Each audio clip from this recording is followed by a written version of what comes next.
Assalamualaikum warahmatullahi wabarakatuh. Perkenalkan, nama saya Muhammad Rafiq Al-Zikri. Saya dari SB13 B pagi.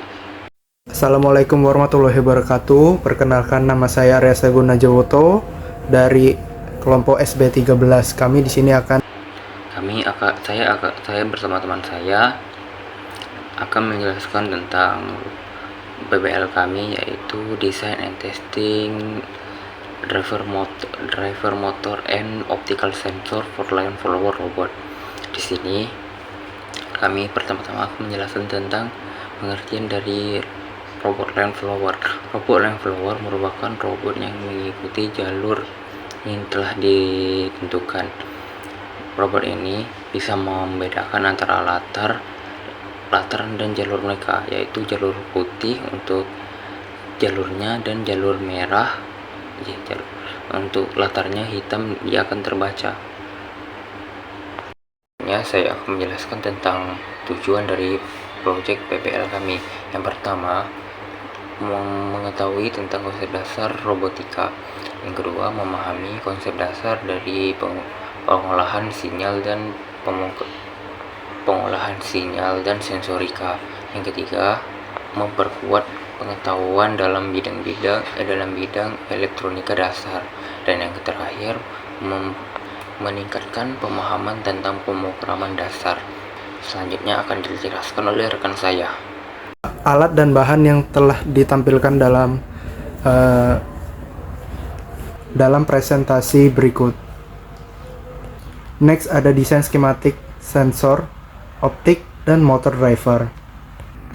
Di sini telah ditampilkan desain skematik sensor optik. Di sini ada bahan-bahan yang kami gunakan, atau komponen yang kami gunakan adalah resistor 10K yang di sini kami menggunakan resistor dengan nilai 10K dan 330, masing-masing berjumlah 4, fotodioda dan LED yang masing-masing berjumlah 4. Oke, untuk di desain skematik driver motor kami menggunakan IC L298N dan LC7805, yang dimana L298 ini sebagai inti dari driver motor itu sendiri. Lalu untuk IC 7805 atau for regulator itu berfungsi untuk menurunkan daya tegangan yang awalnya tinggi menjadi rendah, yang di sini daya yang diturunkan sebesar dari 12 volt menjadi ke 5 volt. Lalu di sini ada 8 dioda untuk penggerak ke motor. Oke, ini desain layout sensor optik yang telah kelompok kami buat. Dan ini layout driver motornya. Oke, next di sini ada alur proses pembuatan sensor optik dan driver motor.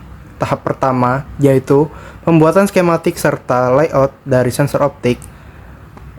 Tahap pertama yaitu pembuatan skematik serta layout dari sensor optik dan driver. Di sini kelompok kami menggunakan aplikasi Altium. Lalu ada satu lagi, kalau nggak salah, Eagle untuk bagian driver motor. Kedua, mencetak atau ngeprint sensor optik dan driver motor.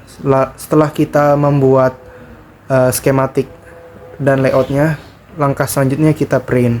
Ketiga, memindahkan hasil print layout ke papan PCB. Nah, ini kami menggunakan metode memakai autan, yang dimana autan tersebut dioleskan dengan kertas yang telah di print, lalu digosok menggunakan kertas mika. Tunggu beberapa saat, nanti dia akan menempel bagian kerangkanya atau layoutnya. Keempat, menyiapkan larutan ferrichloride atau FeCl3 dan rendam papan PCB-nya. Proses ini dibilang cukup lama tidak, tapi memakan waktu. Untuk mempercepat proses tersebut, kita harus sambil menggoyangkan papan PCB agar tembaganya terangkat lebih cepat. Oke, setelah kita melakukan proses etching, langkah selanjutnya kita membersihkan bekas tinta yang menempel pada papan PCB tersebut. Lalu melakukan proses pengeboran pada lubang penempatan pada komponen. Nah, ini setelah kita cuci dan etching, langkah selanjutnya kita melakukan pengeboran pada papan PCB. Lalu 7, melakukan proses pengecekan jalur pada PCB. Setelah kita mengebor, kita harus mengecek jalurnya dulu apakah berfungsi atau tidak. Jika ada tidak jika terjadi masalah, maka di sini saya akan melihatkan hasil dari manufacturing sensor optik dan driver motor seperti berikut. Sekian dari presentasi dari kelompok kami. Ada salah dan maaf kami lakukan. Maaf. Terima kasih. Assalamualaikum warahmatullahi wabarakatuh.